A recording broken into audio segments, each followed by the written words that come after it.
ಕರ್ನಾಟಕದ number 1 PU college Excel PU college Guruvayanakere.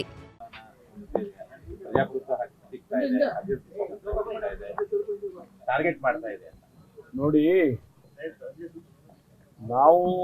ನಾನು ಸದನದಲ್ಲಿ ಕೂಡ ಸ್ಪಷ್ಟವಾಗಿ ಹೇಳಿದ್ದೇನೆ, ಇದನ್ನ ಯಾರಿಗೂ ಉದ್ದೇಶ ಇಟ್ಕೊಂಡು ನಾವು ಮಾಡಿಲ್ಲ.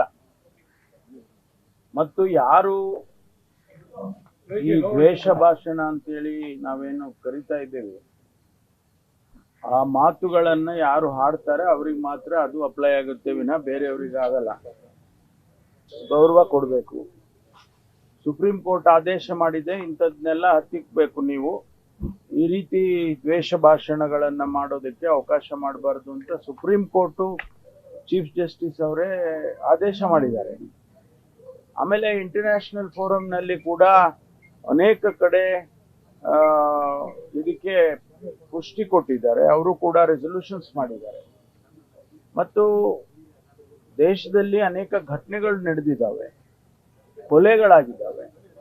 ಇದನ್ನೆಲ್ಲ ನಿಲ್ಲಿಸದೆ ಹೋದೆ ಸಮಾಜದಲ್ಲಿ ಶಾಂತಿ ಹೇಗೆ ತರೋದು? ಬರೀ ನಾವು ಯಾರೋ ಭಾರತೀಯ ಜನತಾ ಪಾರ್ಟಿ ಉದ್ದೇಶ ಇಟ್ಕೊಂಡು ಮಾಡಿಲ್ಲ, ಅಥವಾ ಬೇರೆ ಯಾವುದೇ ಪಕ್ಷನೂ ದೇಶದಲ್ಲಿ ಇಟ್ಕೊಂಡು ನಾವು ಮಾಡಿಲ್ಲ. ಇದು ನಮಗೂ ಗೊತ್ತಿದೆ. ನಾಳೆ ದಿವಸ ಯಾಕೆ, ಇವತ್ತಿಗೆ ನಮಗೂ ಕೂಡ ಅಪ್ಲೈ ಆಗುತ್ತಲ್ಲ. ಕಾಂಗ್ರೆಸ್ ಪಕ್ಷಕ್ಕೆ ಅವರು ದ್ವೇಷ ಭಾಷಣ ಮಾಡಿದ್ರೆ ಅವ್ರಿಗೂ ಅಪ್ಲೈ ಆಗುತ್ತೆ.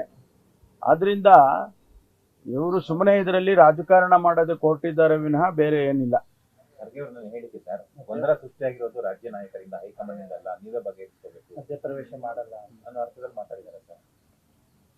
ಅವ್ರು ಹೇಳಿದ್ಮೇಲೆ, ನಮ್ಮ AICC ಅಧ್ಯಕ್ಷರು ಹೇಳಿದ್ಮೇಲೆ ಅದಕ್ಕೆ ನಾವು ಎಲ್ಲ ರೀತಿಯ ಗೌರವವನ್ನು ಕೊಡ್ತೇವೆ.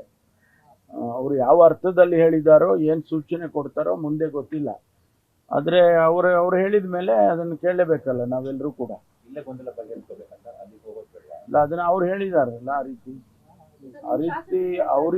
ಅವ್ರು ಹೇಳಿದ ಮೇಲೆ ಅದಕ್ಕೆ ಇಲ್ಲೇ ಬಗೆಹರಿಸ್ಕೊಳ್ಳೋದಿದ್ರೆ ಒಳ್ಳೇದು, ಇಲ್ಲೇ ಬಗೆಹರಿಸ್ಕೊಬೇಕು. ಸದ್ಯದಲ್ಲೇ ಗುಲಾಬ್ ಬರುತ್ತೆ, ಹೋಗ್ತೀನಿ ಅಂತಾನು ಮೊನ್ನೆ ತಾನೇ DK ಅವರು ಕೂಡ ಹೇಳಿದರು. ಎಲ್ಲಿಗೆ ಹೋಗೋ ಅಗತ್ಯ ಬರಲ್ಲ. ಅಲ್ಲ, 27ಕ್ಕೆ ಏನೋ ವರ್ಕಿಂಗ್ ಕಮಿಟಿ ಮೀಟಿಂಗ್ ಇದೆ. ಅದಕ್ಕೆ ಸ್ವಾಭಾವಿಕವಾಗಿ ಪ್ರದೇಶ್ ಕಾಂಗ್ರೆಸ್ ಸಮಿತಿ ಅಧ್ಯಕ್ಷರು, ಮುಖ್ಯಮಂತ್ರಿಗಳು ಅದರಲ್ಲಿ ಸದಸ್ಯರಿರ್ತಾರೆ. ಅದಕ್ಕೆ ಹೋಗ್ತಾರೆ. ಅದಕ್ಕೆ ಆ ಸಂದರ್ಭದಲ್ಲಿ ಏನಾದರೂ ಭೇಟಿ ಮಾಡ್ಬೋದು. ಅವ್ರ ಮಾತು ಹೋಗ್ತೀರಾ ಸರ್? ಗೊಂದಲ ಇಲ್ಲಿಂದ ಸೃಷ್ಟಿ ಆಯ್ತಾ ನಾಯಕರಿಂದ?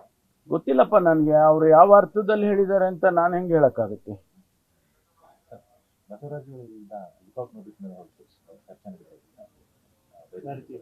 ಇಲ್ಲ, ಕಾನೂನೇನು ಕ್ರಮ ತಗೋಬೇಕೋ ಅದನ್ನ COD ಅವರು ಕ್ರಮ ತಗೊಳ್ತಾರೆ. ಅದು ಇನ್ವೆಸ್ಟಿಗೇಷನ್ ನಲ್ಲಿ ಇರೋದ್ರಿಂದ ಅವರು ಲುಕೌಟ್ ನೋಟಿಸ್ ಕೊಡ್ತಾರಾ ಅಥವಾ ಬೇರೆ ಏನು ನೋಟಿಸ್ ಕೊಡ್ತಾರಾ ಅದು ಅವ್ರಿಗೆ ಬಿಟ್ಟಿದ್ದು.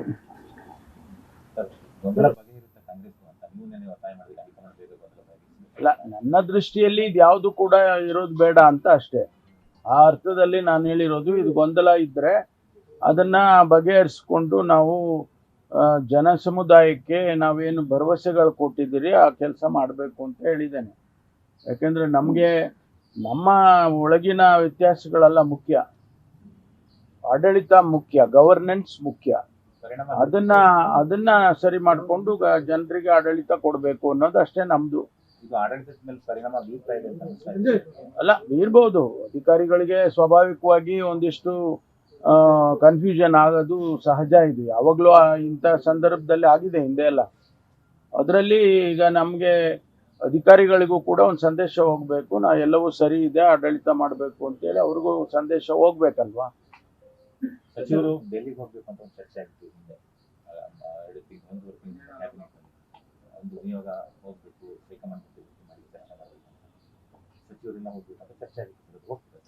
ಎಲ್ಲಿ ಚರ್ಚೆ ಆಯ್ತು ಅಂತ ನೀವೇ ಹೇಳ್ಬೇಕು. ಕ್ಯಾಬಿನೆಟ್ ಒಳಗಡೆ ಏನು ಚರ್ಚೆ ಆಗಿದೆ?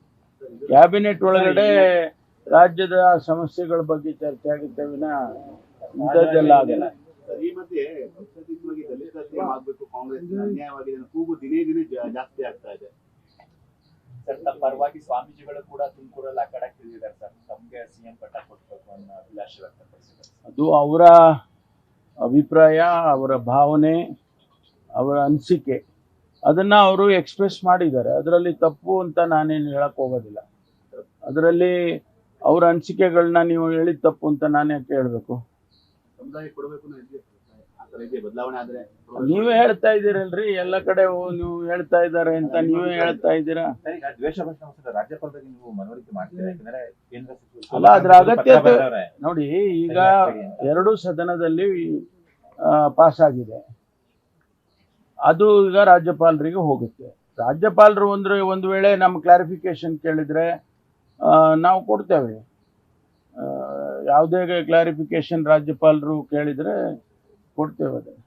ಓಕೆ. ನ್ಯೂಸ್ ಫಸ್ಟ್ ನಿರ್ಭೀತಿಯಿಂದ ನಿಮ್ಮ ಪರವಾಗಿ.